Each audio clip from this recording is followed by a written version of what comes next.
Hello, everyone. I first want to start off by saying thank you for listening to my presentation titled How Does Childhood Abuse Impact a Person's Adulthood? My name is Aspasia Gardner, and I'm currently a sophomore here at UNCG, majoring in psychology. I hope to one day become a criminal psychologist. My future plans consist of going to grad school and getting my PhD in psychology with a concentration in forensic psychology. With my degree, I hope to one day work closely with inmates and juveniles and help them understand how their past contributed to the actions of their adulthood.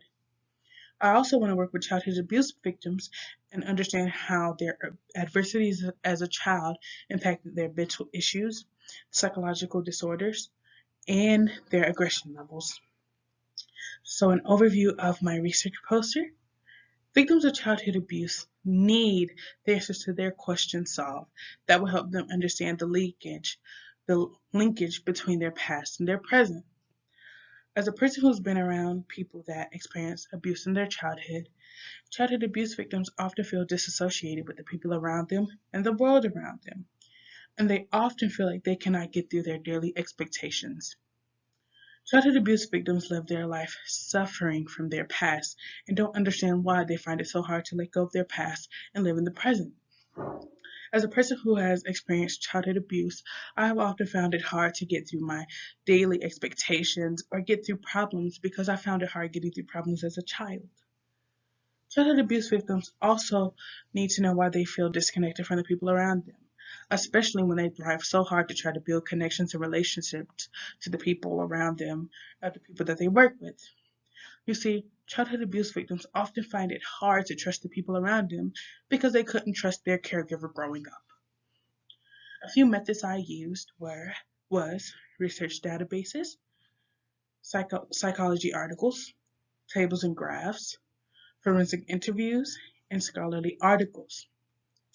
My findings consisted of I found that childhood abuse victims are prone to more aggression levels. However, I found that men tend to have higher aggression levels than females, and this stems from male childhood abuse victims often got beat more than female abuse victims. Although female abuse victims did get beat themselves, they did some in some way get some kind of caring aspect from their parents. However, men abuse victims often found that they were told to toughen up or be strong and that they couldn't show their emotions, and they often got a stricter punishment than female abuse victims. I also found out that childhood abuse victims are more prone to picking up substance abuse.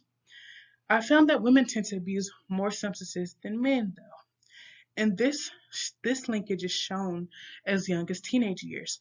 Yes, in teenage years, teenage girls are more likely to start abusing substances than men. Although we cannot find out why women tend to pick up more substance abuses than men do at a younger age, we do not find I couldn't find the connection. However, I did find that this is people have speculated that females tend to pick up that teenage girls tend to pick up substance abuse when they're a teenager because they often feel very misunderstood and unheard from their parents and the people around them. I also figured out that childhood abuse victims can develop psychological disorders and can often develop dissociation from the people around them.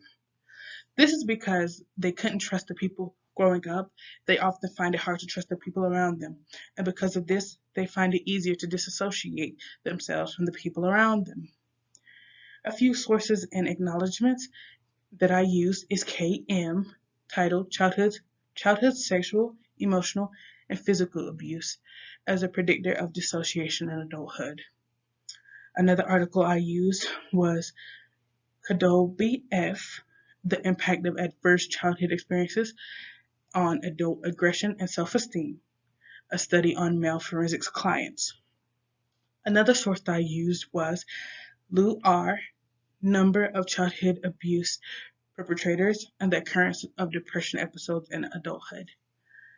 The two pictures that you see above is a headshot of me, and the other picture dictates the many emotion that childhood abuse victims feel in their adolescent years. and the emotions that they feel in their adolescent years carries on to their adulthood, and this is often how childhood abuse victims feel in their adulthood. I again want to say thank you for listening to my presentation, and I hope you have a good rest of your day. Thank you.